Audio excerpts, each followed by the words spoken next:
시청하시기 전에 STV 상생방송 구독과 좋아요 눌러주세요. 시청자와 함께하는 톡톡 퀴즈. 안녕하세요. 톡톡 증산도 하민석입니다. 매번 질문을 주시는 우리 시청자분들을 위해 깜짝 퀴즈를 준비했습니다. 문제를 듣고 같이 잘 풀어주세요. 문제 나갑니다. 지금 인류 역사는 상제님께서 세계 정치 질서를 설계하신 세운공사에 따라 전개되고 있는데요. 세운공사의 기틀은 5신선이 바둑을 두는 오선위기 도수와 3차례의 씨름판 도수로 이루어져 있습니다.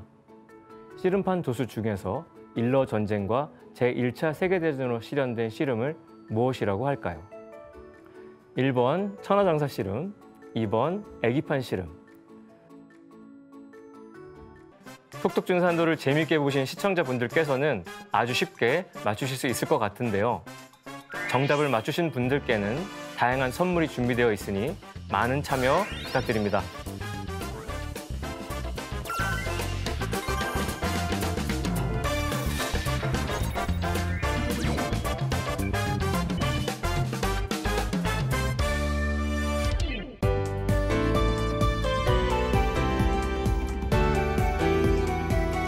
안녕하세요. 톡톡 증산도 시즌3 진행을 맡은 이미향입니다. 최재학 수호사님과 하민석 수호사님 자리에 모셨습니다. 안녕하세요. 네, 안녕하세요. 네, 상제님 천지공사 중에서 세계의 정치 질서의 울로를 설계하신 세운공사에 대해서 알아보고 있는데요. 지난 시간까지 러일 전쟁과 제1차 세계대전으로 전개된 애기판 씨름에 대해서 알아보았죠. 자, 먼저 수호사님께서 지난 시간에 공부한 내용을 간략히 말씀해 주시겠습니까? 네, 상제님은 이 선천의 모든 이렇게 원과 한을 풀어주시기 위해 단주 회원을 첫머리로 삼아서 오선위기 도수로 세계의 울로를 정해 놓으셨습니다. 여기서 이제 오선위기란 5신선이 둘러앉아 바둑을 뜬다는 뜻입니다. 이 5신선은 바둑판의 주인인 이 조선과 이 바둑판을 둘러 앉아 있는 주변 4대 강국을 말합니다. 다시 말해서 이 상제님께서 바둑판인 한반도를 중심으로 이제 4대 강국이 패권을 다투면서 지구촌 이 정치 질서 대세를 형성하도록 하셨습니다. 이 오선위기 이 바둑판 도수는 삼변성도 원리에 따라서 3차례의 바둑판으로 이루어지게 하셨는데요. 그 대결의 과정을 애기판, 총각판, 이 상씨름으로 3차례 씨름판으로 이제 비유해 주셨습니다. 애기판은 일러 전쟁과 1차 이제 세계 대전으로 이제 전개가 되었고, 이 총각 씨름은 중일 전쟁과 2차 세계 대전으로 역사 속에 이제 펼쳐졌습니다. 그리고 이제 상씨름은 남쪽 상투쟁이와 북쪽 상투쟁이가 이 38도선을 경계로 하여 힘을 겨루는 6.25 한국 전쟁으로 시작되어 제3차 세계대전으로 전개가 됩니다. 그래서 지금 그런 흐름 속에 있는 저희 현 인류라는 것은 지금 후천 가을 개벽이 시작되는 선천의 마지막 시간대에 저희가 살고 있고요. 이제까지 세상은 이제 모순과 투쟁이 끊이지 않고 상극의 극한을 향해서 치달아 왔지만 지금 이 시간대는 이제 그 상극을 넘어서서 상생의 질서가 이제 점진적으로 열리고 있습니다. 그 남북 회원의 양상이 극한으로 치닫는다는 점에서 상제님이 짜놓으신 세운의 과정이라는 것이 상극의 모습으로만 보일 수 있지만 그 과정에서 오히려 이제 상생의 새 질서가 점차 열려 나가는 거예요. 그러니까 병원에 아파서 와서 약을 투여하면 환자들이 컴플레인을 해요. 아니 왜 치료했는데 더 아프냐? 왜 열이 더 올라가냐? 증상이 왜 더 그러냐? 저는 설명하기를 증상은 등산과 같아서 정상을 찍고 하산을 한다. 그러니까 약이 들어가니까 오히려 균하고 싸우려고 몸에서 부대끼는 건 있겠지만 그게 지나가야 확 좋아진다는 그걸 견뎌야 된다고 말씀을 꼭 드리거든요. 그래서 상극의 모습으로 보이지만 본질은 상생으로 고통스럽지만 궁극의 치유를 위해서 하는 거라는 걸 아셔야 될 거고요. 이런 남북 회원 시대를 거쳐서 개벽의 과정을 지나면 마침내 3계가 구원돼서 역사 속에 상생의 가을 세상이 그 가을의 그 조화 세상이 비로소 도래하게 됩니다. 네, 상제님의 제1변 세운공사인 애기판 씨름 도수에 따라 제1차 세계대전이 종결되고 세계 일가 통일 정권의 과도기적 과정으로 국제연맹이 들어섰다는 것도 이제 함께 알아보았는데요. 하지만 제1차 세계대전이 끝나고 유럽에서는 더 큰 전쟁이 이제 준비되고 있었죠. 네, 그렇습니다. 지난 시간에 이제 하수사님이 마무리 시간에 말씀해 주셨듯이 이제 서양 제국주의 열강이 1차 세계 대전이 끝난 후 이제 파리 강화 협의에서 베르사유 조약이 이제 체결되면서 또 다른 화근을 낳게 되었다는 것입니다. 지난 전쟁의 교훈을 무시한 채 전승국의 의도에 따라서 복잡하고 새로운 이 국경선이 이제 그어지면서 민족 간의 이제 감정이 골이 더 깊어진다는 겁니다. 그래서 제1차 세계 대전이 이 반대한 영국의 이 사회주의 정치가 필립 스노드는 이 베르사유 조약에 대해서 이것은 평화 조약이 아니고 다음 전쟁의 선언이다라고 이제 말한 바 있다고 말씀해 주셨는데, 이처럼 제국주의 열강의 이 꺼지지 않는 이 탐욕이 애기판 전쟁에 이어 더 큰 전쟁을 이제 불러오게 되었다는 것입니다. 네, 애기판 씨름에 이어서 일어나는 더 큰 전쟁이 지금부터 알아볼 제2변 세운공사인 총각판 씨름이죠. 예, 네, 그렇습니다. 일본과 중국이 이제 주역이 되고 독일과 소련이 훈수한 이 중일 전쟁이 이 총각판에 이제 서막을 이제 열게 됩니다. 총각판 이 씨름은 전운이 짙게 이제 깔려있던 이 만주 지역에서 중일 전쟁으로 시작되어 이제 2차 세계 대전으로 확대되어 나간 것이며, 이 총각판이 끝난 뒤에 이제 국제 연합이 이제 발족되었습니다. 총각판 씨름 전체 과정을 간략히 말씀해 주셨는데요. 애기판 씨름에서 일본이 러일 전쟁의 포문을 열었던 것처럼 총각판 씨름에서도 일본이 중요한 역할을 담당하게 되는 이유가 무엇일까요? 네, 그래서 그 이유를 알려면은 그 일본에서 이제 군국주의가 탄생한 역사를 먼저 알아야 합니다. 그래서 일본의 군국주의의 뿌리는 막부 시대, 바쿠 시대의 역사로 거슬러 올라가는데요. 12세기 말에 이제 전국을 장악한 쇼군이 막부를 중심으로 절대 권력을 휘두르게 됩니다. 그러면서 무사들에게 영지를 보장하고 이제 복종을 강요하면서 막부라고 하는, 막부가 원래 이제 무사 정권이라는 뜻이에요. 그 군사 지휘 본부를 뜻했던 건데, 그 막부라는 군부 정치 체제가 일본 정치에 등장을 했습니다. 그래서 봉건 제도를 근간으로 하는 막부 체제가 이제 19세기까지 지속이 돼요. 그래서 미나모토노 요리토모가 설치한 가마쿠라 막부가 있었고, 그를 이은 것이 아시카가 다카우지의 무로마치 막부가 열렸고요. 어딘가에서 들어봤던 이름들이에요. 그 다음에 끝으로 도쿠가와 이에야스가 에도 막부를 열어서 약 700년 가까이 막부 체제를 유지해 왔던 겁니다. 그래서 근데 16세기 군웅 할거의 시기인 전국시대, 소위 센코쿠 시대를 끝내고 이제 조선을 침략한 도요토미 히데요시가 이제 죽어버리고요.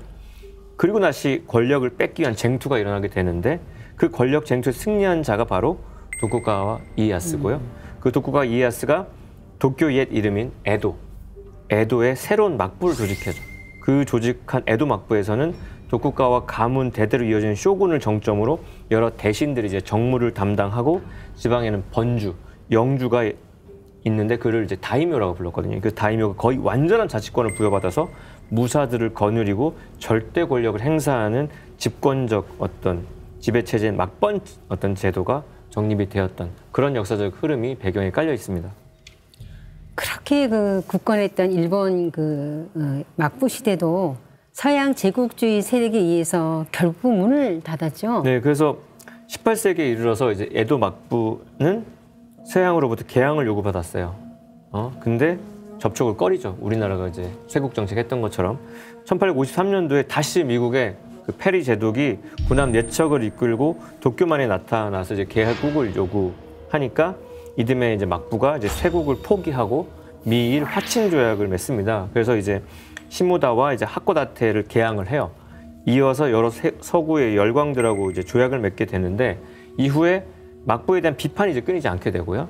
그리고 1867년에 서부의 사츠마번이라고, 현재는 이제 카고시마 현인데, 그리고 초슈번이라고 하는 현재 이제 야마구치 현인데, 그 두 지도자가 이제 정변을 일으키고 되거든요. 그래서 그 정변을 이제 1861년 1월 3일에 그 천황의 궁전을 이제 장악하게 되는데, 사츠마랑 초슈 연합군이 그 천황의 궁전을 장악하고 천황의 이름으로 왕정복고 대호령을 이제 발표를 합니다.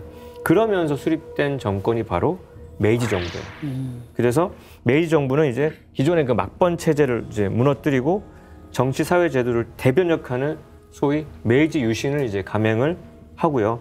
그러니까 일왕을 중심으로 하는 중앙 집권 조직을 만들고 이제 근대화로 가는 온갖 부국강병과 팽창저책을 이제 추진하게 되는 거예요. 그러면서 일본의 군국주의가 이렇게 태동이 되는 건데 여기에 그 메이지 유신의 그 메이지 천황, 그 명치 천황에 대해서 상제님께서 이제 공사 보시면서 하신 말씀이 있거든요. 그래서 상제님께서 명치와 더불어 여러 공사를 보시고서 이제 돌려보내셨는데 그러면서 상제께서 말씀하신 게 명치 그놈 잘난 놈이다. 참 잘난 놈이다. 명치만큼 똑똑한 놈이 없다. 똑똑하고 무서운 놈이니 장차 서양 세력을 물리치리라. 그러니까 인물을 정확히 보시고 이렇게 뽑아서 쓰신 건데, 그러니까 메이지 정부 초기에 이제 정한론이 거세게 일어났지만 내치 개혁을 이루고 차후에 이제 조선을 정벌하자는 어떤 의견들이 있었고 그들이 이제 정권을 장악했기 때문에 이후에 이제 일본 정부는 1890년대까지는 내적으로 이제 통합의 기반을 마련하는데 이제 치중하게 됩니다. 메이지 유신을 하자마자 그 지역들이 정한론을 들고 나온 건데요. 정한론은 우리나라를 정벌하자는 주장이죠? 네, 맞습니다. 이 1868년 이 메이지 정부는 이 외교 노선을 통해 이제 신정부 설립을 이제 조선에 알리를 했습니다.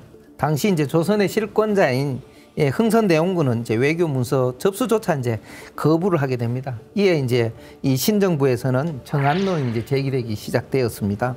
1871년 초에 이제 조선의 사정을 이제 살피러 다녀온 이 사다 하쿠보라는 사람은 대군을 보내 일거에 공격하면 이 50일을 넘기지 않고 국왕을 포로로 잡을 수 있다라고 이제 주장을 하게 됩니다.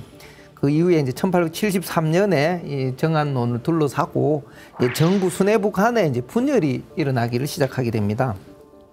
메이지 유신을 이제 성공으로 이끈 그 사람들을 유신 삼걸이라고 하는데요. 이 인물 중에 한 사람이었던 사이고 다카모리는 이 급진적인 조선 침략을 주장하였는데요. 당시 이제 일본 정부는 거기에 대응해서 대병력을 동원해서 이제 출병을 하려고 하였는데 이제 실행되지 못했습니다. 그 이유는 1873년 6월에 2년에 걸쳐 이제 유럽과 미국을 이렇게 둘러보고 온 미국의 이제 자본주의 문화를 둘러보고 온 이 시찰단들이 와서 이제 우선 조선을 정벌하기 전에 내치 개혁을 먼저 하자고 이제 주장하였기 때문입니다. 그리고 이제 유신 삼걸 중에 한 인물인 오쿠보 도시미치는 사이고 다카모리가 추진했던 이 정한론을 이제 무산시켜 버립니다. 이에 분노한 사이고는 참의에서 이제 사퇴하고 고향으로 돌아갔다가 1877년에 군사를 일으켜 세이난 이 전쟁을 일으켰으나 이제 정부군에 의해서 사실상 진압되어 있습니다. 그러니까 내치 개혁을 위해서 정한론을 잠시 미룬 것뿐이지 결국 정한론이 1910년 한일 합방으로 완결된 거군요. 네, 그렇죠. 그래서 1890년대 중반에 이르러서 이제 신정부가 북국과 막부 시대의 외국과 체결한 이제 불평등 조약을 이제 개선하자 이렇게 들고 나왔고 이때부터 식민지 건설에 대한 야욕을 이제 본격적으로 드러내기 시작했어요. 그러니까 상제님께서 일본을 천지의 일꾼으로 잠시 내세워서 잠시나마 이제 동아시아를 제패할 수 있도록 천하 통일지기를 이제 붙여주신 바 있잖아요. 그게 이제 발현이 된 것인데, 그러니까 출범 당시부터 군국주의 색채를 강하게 띄어졌던 것이 메이지 정부고요. 그 메이지 정부가 1890년 메이지 헌법을 발효하면서 새로운 국가 체제를 정비하고 군국주의의 길로 이렇게 뚜벅뚜벅 나아갔습니다. 그래서 일본은 청일 전쟁에서 승리해서 군국주의의 기반을 다지고 러일 전쟁으로 열강으로서 지위를 굳히고 군국주의를 확장해 나갑니다. 그래서 대륙으로 진출하던 일본은 이제 서구 열강이 이제 제1차 세계대전쟁에 몰두한 틈을 딱 타가지고 결국 목적을 딱 달성하고 그 후에 1931년 만주 사변을 계기로 군국주의의 기틀을 이제 확립하였습니다. 일본에서 군국주의가 생겨난 역사를 알아보았는데요. 왜 상제님께서는 일본이 군국주의를 통해서 그 대륙 진출의 꿈을 이룰 수 있게 해주신 건가요? 제가 한번 생각해 봤는데요. 이게 적을 이용해서 또 다른 적을 물리친다라는 이제이라는 이렇게 고사성어가 있지 않습니까? 그처럼 상제님께서도 이 동북아 이 종주권을 이제 쟁취하려던 일본의 오랜 이 침략 야욕을 채워주면서 또 자연스럽게 서양 제국주의를 몰아내는 그런 역할을 하게 하셨다는 것입니다. 자, 일본은 임진왜란 이후에 대륙 침략의 야망을 이제 버리지 않았다는 것이고요. 이 동북아 패권을 차지하기 위해서 강렬한 참 욕망을 지속적으로 이제 품어오는데 이 19세기 후반에 바로 이제 정한론자들이 이제 득세를 하면서 다시 이제 동북아를 정벌하려는 이 야망이 꿈틀대자 이제 상제님께서 이러한 일본의 야욕을 천지공사로 이어하셔서 러시아 세력을 물리치고 이제 서양 세력을 몰아내신 것입니다. 이 상제님께서는 일본은 너무 강렬한 지기가 모여 있어 그 민족성이 사납고 탐욕이 많으며 침략열이 강하다는 이제 말씀도 하셨는데요. 일본을 이제 하나로 묶는 근원적인 힘은 일본의 주신인 천조 대신과 그들의 이제 조상신을 섬기는 신사 문화에서 이제 비롯합니다.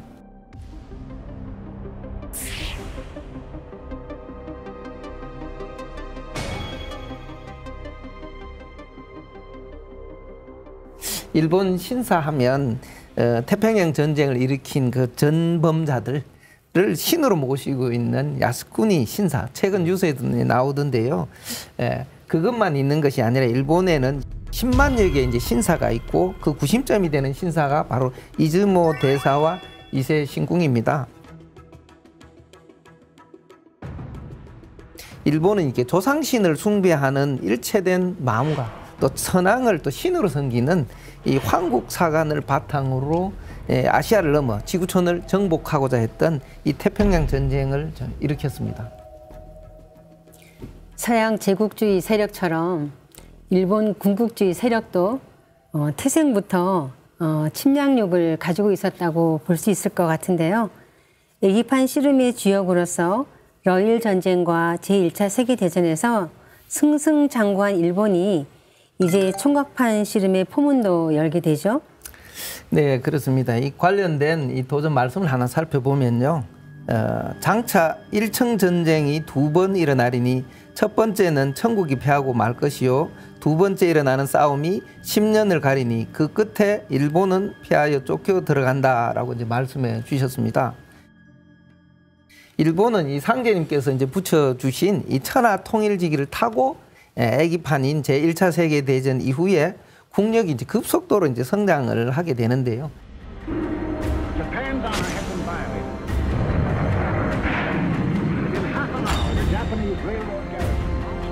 1931년에는 만주사변을 일으키고 또 만주를 점령하면서 1932년에 이 청의 마지막 황제, 우리가 잘 알고 있는 푸이를 만주국의 꼭두각시 왕으로 즉위를 시킵니다.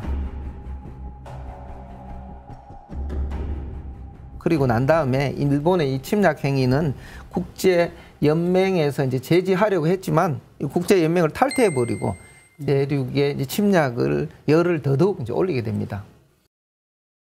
그래서 우리가 앞서 이제 만주 사변이라는 용어를 역사에서 많이 썼는데 사실은 그게 일본 제국주의 입장에서 사용한 말입니다.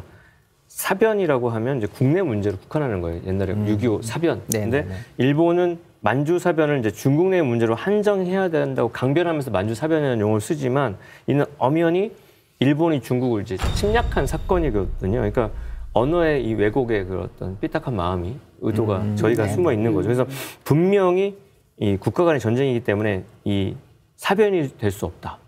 그래서 근데 그럼에도 불구하고 일제에 의해서 이제 만주 사변이라는 용어가 보편적으로 사용되면서 굳어져 버린 거예요. 이것도 묵은 기운인데 상제님께서 말씀하신 두 번의 그 일청 전쟁 중에서 첫 번째 일어난 일청 전쟁이 바로 이 만주 전쟁이라고 할 수 있습니다. 그래서 상제님께서 천지국을 보일 당시에 중국은 아직 이제 청나라였으니까 상제님께서는 일청 전쟁이라고 하신 겁니다.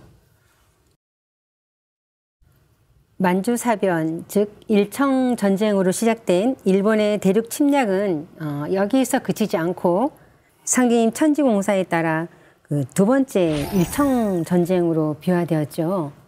네, 맞습니다. 이제 일본이 이제 전쟁 분위기를 자꾸 조성해 가게 되면서요. 1936년에 이르러 중국 대륙에 이제 전운이 다시 이제 감돌게 되고 이듬해 1937년에 마침내 이제 전쟁에 불씨를 붙이게 됩니다. 그것이 바로 이제 일본의 노구교 사건이라고 하는데요. 이때 당시 이제 먼저 자기가 선제 공격해놓고 중국이 공격한 것으로 조작을 하면서 이를 빌미로 이제 중일 전쟁을 이제 일으키게 됩니다. 이것이 바로 이제 오선 위기 도수의 총각판의 시작이 된 것입니다. 그래서 이제 만주사변이 일어난 지 6년이 지난 1937년 7월 7일에 이제 베이징 근교 노구교 부근에서 야간 훈련 중이었던 일본군하고 중국군 사이에 사소한 충돌이 일어나게 되는데 일본군이 야간 훈련을 실시하던 중에 몇 발의 총소리가 딱 나고요. 병사 한 명 해방병이 된 거죠. 이거 이제 문제 삼기가 좋잖아요. 근데 사실 그 병사는 이제 볼일 보러 갔던 용변을 보러 갔던 중이었고 20분 후에 대열에 복귀했는데 일본군은 이거를 이제 중국군 측으로부터 사격을 받았다는 구실로 하여 이제 주력부대를 출동시켜서 다음날 새벽에 노구교를 점령했던 거고요. 7월 이제 11일에 중국의 양보로 이제 현지 협정을 맺었는데 어차피 그 화북 침략을 노리던 일본은 강경한 태도를 보이면서 이제 관동군과 본토 3개 사단을 이제 증파를 해가지고 7월 28일에 북경 천진에 총 공격을 개시함으로써 중일 전쟁으로 이제 돌입하게 됩니다. 중국과 전쟁하기 위해서 구실을 찾고 있던 일본이 억지로 사건을 만들어서 전쟁을 일으킨 거군요. 네. 말씀하신 것처럼 중일 전쟁을 기점으로 4명의 신선이 바둑을 두는 오선 위기의 형국이 다시 짜졌죠? 네, 그렇습니다. 이 중국과 일본 사이에서 이제 전쟁이 일어나자 이 소련은 중소 불가침 조약을 체결을 하고 일본에 대항하면서 중국에 군수를 두게 되는데요. 이 베를린, 로마를 중심으로 한 전쟁을 준비하던 이 독일은 이제 공산당, 소련의 공산당 코민테른을 맞서기 위해서 이제 일본과 반코민테른 협정을 맺고 일본의 군수를 두기 시작했습니다.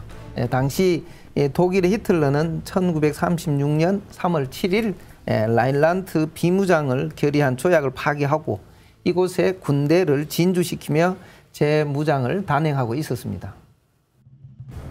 이때 이제 중국과 소련, 독일과 일본이 각기 손을 잡음으로써 1936년에 두 번째 오선위기 판인 틀이 이제 갖춰지기 시작하였습니다. 1937년 7월에 이른바 추축국의 하나인 일본이 이제 중국을 침공해 중일 전쟁을 일으킴으로써 마침내 총각판의 시름에 막이 오른 것입니다. 일본의 이제 성공으로 중국 대륙에서 이제 전쟁이 불붙은 가운데 독일 히틀러의 이제 폴란드 침공으로 1939년 유럽에서도 다시 이제 전쟁의 불길에 휩쓸리게 되는데요. 1940년 9월에 독일, 일본, 이탈리아 이 세 나라가 정치, 경제, 군사 수단을 공동으로 지원한다는 이 3국 군사 동맹 조약을 체결해 소위 추축국 틀이 이제 굳건해지게 되었습니다. 제1차 세계대전에서는 연합국 편에서 독일과 싸웠던 일본이 제2차 세계대전에서는 독일 편에 붙어서 전쟁을 일으킨 건데요. 연합국에게 큰 배신감을 안겨줬을 것 같습니다. 네, 이 국제 이제 정치에서 흔히 이제 영원한 아군도 없고 영원한 적군도 없다 이제 이런 말을 쓰는데요. 각자의 국익을 위해서는 언제든지 이제 돌아설 수 있다는 것을 보여준 사례라고 봅니다. 지금 이제 정치에서 이제 미국에서 이제 우리 주한미군 가지고 이제 얘기 말이 많은데 항상 국익 지금 미국 중심의 이제 정치를 하겠다 이제 선언을 하지 않습니까? 그런 것처럼 여기서 저희들이 한번 생각해 볼 부분이 있다고 생각되고요. 그다음에 일제가 이 군수 자원을 확보하기 위해서 이제 동남아 전선을 확장하게 되는데 여기에 이제 미국이 석유 등 이 자원 공급을 중단하면서 경제 제재를 이제 일제 이제 견제를 하지만 이에 일본군은 이제 1941년 12월에 진주만을 기습 공격하는 이 태평양 전쟁을 일으킴으로써 전 세계가 대전쟁의 이제 불길에 이제 휩싸이게 되는 것입니다. 그래서 1937년에 벌인 일본의 중국 본토 침략 그리고 이제 아시아 태평양 전쟁으로 이어지는 이 환측과 그다음에 1939년에 독일이 폴란드 침공으로 유럽 지역에서 벌어지는 또한 한 축이 이 세계 열강들이 얽히고 설켜서 이제 대전쟁을 벌이게 되었다는 것입니다. 제2차 세계대전은 유럽 대륙에 국한되었던 1차 세계대전과 달리 전 세계로 이제 확산되었다는 겁니다. 인적, 물자, 자원이 과학기술이 총동원된 그야말로 이제 총력전이었다는 것입니다. 이 상제님은 이 총각판 전란에 대해서 다음과 같이 이제 말씀하셨습니다. 세월 요유 건국중이나 왕급 망제 10년호와 부지이지 지부지하고 엄상한설 대홍로라. 세월아, 너는 전쟁의 겁액 속에서 흘러가는데 가는 겁액이 10년 세월에 있음을 잊었느냐. 내일은 모르면서도 알 것이요 알면서도 모르니 이 끔찍한 겁액의 고난도 큰 화로의 상설이 녹듯 하리라. 이렇게 말씀하셨습니다. 일본이 미국을 기습 공격한 그 진주만 공습은 여러 차례 영화로 만들어졌죠. 얼마나 참혹했는지 그 장면을 함께 보겠습니다.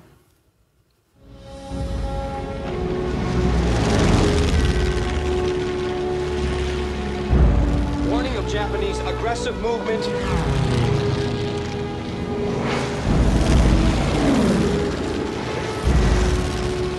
December 7th, 1941. A date which will live in infamy.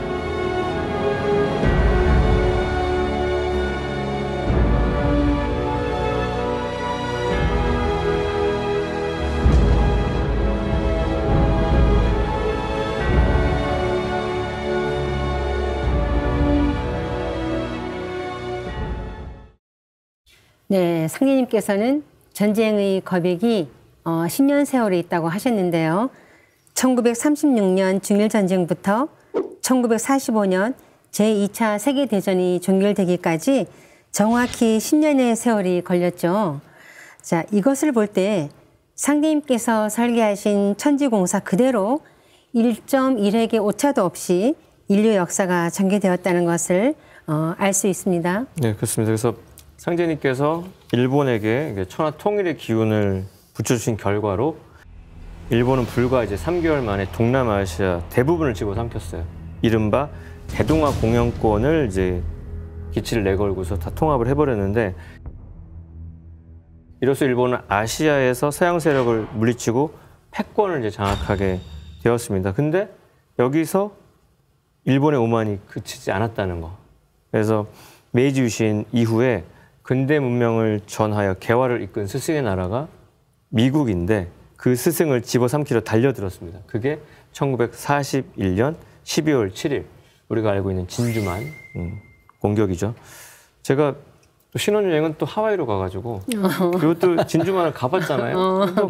거기 그대로 그 폭격당한 장면과 그 군함과 그 거대한 그런 그 생생하게 상기할 수 있도록 만들어 놨어요. 그러니까 그때 그 미국이 받은 충격과 그때 역습을 해가지고 일본은 이제 또 패망을 하게 되는 이제 시동을 걸게 되는데, 어쨌든 조선도 고대로부터 일본의 문화를 전수한 스승국으로서 일본과 사지관계를 맺어 있는데, 이렇게 일본이 우리 한국이든 미국이든 간에 스승의 나라를 침략하는 거, 그게 이 천상 신도에서는 절대로 용납하지 않는 배사율. 그래서 상제님께서는 조선을 침략하고 이제 미국을 공격해서 제 스승을 잡아먹으는 일본의 죄를 배사율로, 스승을 배신한 율법으로 다스려서 참혹히 망하게 하셨습니다. 그래서 상제님께서는 선천에는 도수가 그르게 되어서 제자로서 스승을 해하는 자가 있었으나 이 뒤로는 그런 불의를 감행하는 자는 배사율을 받으리라고 이렇게 말씀하셨는데요. 배사율은 개인 간의 또 사지 관계를 넘어서 민족과 민족, 또 동양과 서양, 또 인간 세계와 신명 세계에 이르는 모든 관계에 적용되는 도덕률이죠. 네, 그래서 우리가 죄를 논할 때 넉사자, 안일비자라고 해서 뭐 생장염장의 그런 이치를 부정하는 거, 그리고 또 우리 소위 말하는 그 네 가지가 없는 거 그런 것들이 죄인데, 배사율은 그런 맥락입니다. 우리 군사부에 대한 그 배신. 근데 이제 그래서 상제님께서는 그걸 조목조목 곳곳에서 말씀하셨는데 서양 사람에게서 재주를 배워서 다시 그들에게 대항하는 것은 배은망덕줄에 걸리나니 이제 판 밖에서 남에게 의뢰함 없이 남 모르는 법으로 이를 꾸미노라 하시면서 일본 사람이 미국과 싸우는 것은 배사율을 범하는 것이므로 장광 80리가 불바다가 되어 참혹히 망하리라. 조선은 이제 원래 일본을 지도하던 선생국이었나니 배은망덕은 신도에서 허락하지 않으므로 저희들에게 일시의 영유는 될지언정 영원히 영유하지는 못하리라. 그러면서 배은망덕 만사하신, 명덕한 자는 만번 죽어 마땅하다는 것인데, 그러니까 여기서 장광 80리가 불바다가 되어 참혹히 망하리라는 이 한 말씀이 엄청나게 무서운 말씀이라는 건데, 상제님께서 불바다가 되리라 하신 장광이라고 하는 것이 일본의 나가사키와 히로시마입니다. 왜냐하면 나가사키가 장기고요, 히로시마가 광두라서 그거 묶어서 장광이에요. 그래서 우리가 그냥 글자로 길고 넓다 그게 아니라 장기인 나가사키와 광도인 히로시마가 불바다가 된다는 건데, 이거 이게 무슨 말인지 했는데 1945년 8월 6일에 히로시마, 8월 9일에 나가사키에 원폭이 투하되면서 일본은 미국에 무조건 항복을 선언하죠. 아까 진주만은 그 허니문에 갔는데 이 히로시마는 공주 하늘고 수학여행으로 갔어요. 그러니까 제가 지금 상제님 세운공사의 주요 상해 임시정부, 진주만 여기 가면 그 평화의 공원이 있거든요. 원폭 피해자들의 그 참혹한 모습도 그려져 있는데, 그런 불바다가 되고 나서 일본은 손을 안 줄 수가 없는 거죠. 그래서 조선과 아시아의 여러 나라를 그냥 빈집 드나들듯 해서 야심을 불태우던 일본은 배사율에 의해서 참혹하게 망하고 일왕이 항복 선언을 하게 되죠. 네. 예, 원자폭탄은 이제 아인슈타인의 건의에 따라서 미국의 핵물리학자 오펜하이머의 이제 책임 아래서 20억 달러를 들여서 이제 3년간 이 비밀리에 연구해서 개발되었다고 합니다. 예, 원자폭탄 이 개발인 일명 이제 맨해튼 계획이라고 이제 얘기하는데요.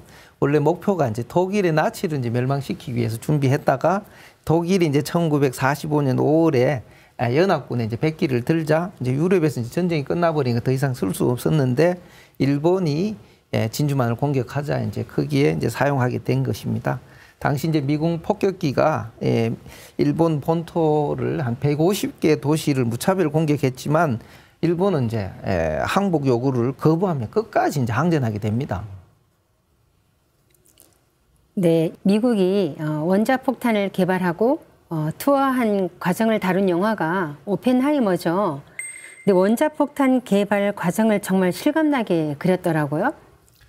예, 저도 그 영화를 이제 봤는데요. 정말 이제 많은 것을 생각하게 해주는 영화인 것 같았습니다. 예, 이 영화가 이제 3시간에 된 긴 러닝타임을 가지고 있는데도 불구하고 관객으로 하여금 참 눈을 떼지 못할 정도로 이게 전개가 빠르고 또 시각적인 자료들을 많이 활용을 해서 또 인간 내면의 그 감정적인 게 이제 표출이 잘 된 영화 같더라고요. They won't fear it until they understand it, and they won't understand it because anyone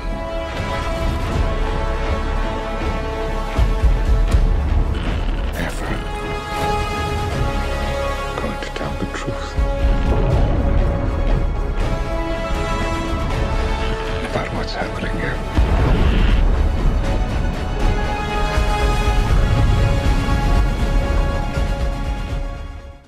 특히 지금 또 뭐 러시아 우크라이나의 전쟁을 지속하고 있는 것처럼 이 전쟁에서 대량 살상 무기가 주는 그 피해 이런 것들을 다시 생각하게 해주는 그런 영화였던 것으로 기억을 합니다. 2차 세계대전 이게 역사 속으로 다시 들어가 보면 이 미국은 이제 소련이 이제 참전하기 전에 이제 전쟁을 끝내기 위해서 이제 일본의 원자폭탄을 이제 투여하기로 이제 결정을 하게 되는데, 이 계획이 첫 번째는 이제 히로시마, 두 번째 고쿠라, 세 번째 나가사키 이렇게 준비를 했는데요. 교토는 원래 이제 고성 오래된 이제 성들이 많기 때문에 원래 이제 그 폭격에서 제외되었다고 하고, 당시 이제 히로시마는 제2군 사령부가 있는 중요한 도시였지만 다른 대도시에 비해서 공격을 안 했습니다. 그 이유가 이제 원자폭탄을 실험해서 그 피해가 얼마나 정도 될지를 이제 계측하기 위해서였다고 합니다. 그래서 이제 1945년 8월 6일 오전 8시 15분 17초에 이제 인류 최초로 히로시마에 무게 약 4톤 핵폭탄인 리틀보이, 우리말로 이제 꼬마라는 이름으로 우리나라 핵폭탄이 이제 투여되게 되었습니다. 역사적인 사건인데 그 원폭 투하의 목표 지점이 또 아이러니한 게 있어요. 그러니까 원폭 투하의 목표 지점이 역설적으로 그 상생교였습니다.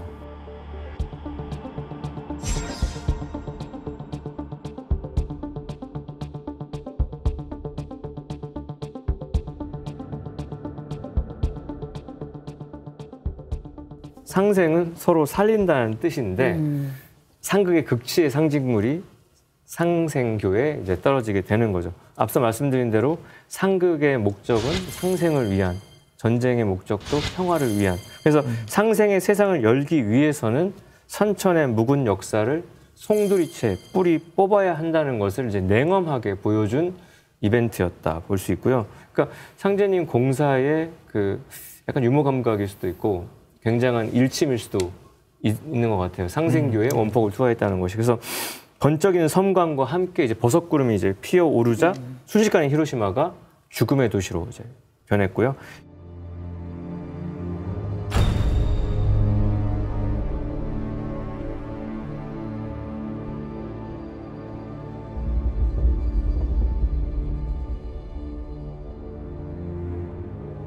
연구를 책임졌던 우리 로버트 오펜하이머는 그 폭탄의 파괴성에 리틀보이인데 꼬만데 놀래가지고 자조적으로 말한 게 뭐였냐면 나는 세계의 파괴자, 죽음의 신이 되었다. 해서 그 충격과 괴로움을 토로한 바 있습니다.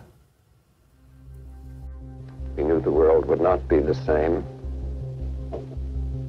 I remembered the line from the Hindu scripture, the Bhagavad Gita. Now I am become death, the destroyer of worlds. 원폭 투하 지점이 상제님 대도 진리의 근본 사상을 담고 있는 상생교였다는 것이 정말 놀라운데요. 결국 히로시마에 이어서 나가사키에까지 원폭이 투하되면서 기나긴 전쟁이 끝을 맺게 되죠. 네, 이제 첫 번째 폭격인 이 히로시마에 이제 폭격을 한 후 이제 사흘 후인 이제 8월 9일 새벽에 이제 소련이 일본에 선전포고를 하고 또 만주에 있던 일본 군을 이제 공격을 개시하게 됩니다. 이것은 이 소련의 개입 없이 태평양 전쟁을 끝내려고 했던 미국에게 큰 영향을 주게 됩니다. 그래서 이제 8월 9일 폭격의 목적지인 고쿠라를 향해 이제 원자폭탄 두 번째를 실은 B-29가 이제 폭격 목표 지점으로 이제 날아가는데 그때 이제 기상 상황이 도저히 이제 그 폭격지를 확인할 수 없는 그런 상태가 되어서 이제 3차로 예정돼 있던 나가사키로 이제 갑자기 이제 변경되게 되었다는 겁니다. 이렇게 되어서 이제 이 히로시마와 나가사키에 이제 두 번의 폭격으로 해서 일본이 이제 손을 들게 되면서 아까 말씀하신 것처럼 장광 80리가 불바다가 되리라는 이 상제님의 이 천지공사가 현실 속에 역사 속에 실현되게 되었습니다. 네, 자신들에게 사상과 문물을 전해준 스승의 나라인 조선을 삼킨 것도 모자라서 미국까지 공격하다 배사율로 철저히 망한 거군요. 지금까지 상제님 천지공사로 벌어진 총각판 씨름, 만주 사변과 중일 전쟁, 그리고 제2차 세계대전에 대해 알아보았는데요. 시간 관계상 총각판 씨름의 역사적 의의는 다음 시간에 계속해서 알아보겠습니다. 톡톡 증산도 시즌3 다음 시간에 다시 찾아뵙겠습니다. 지금까지 시청해주신 시청자 여러분 감사합니다.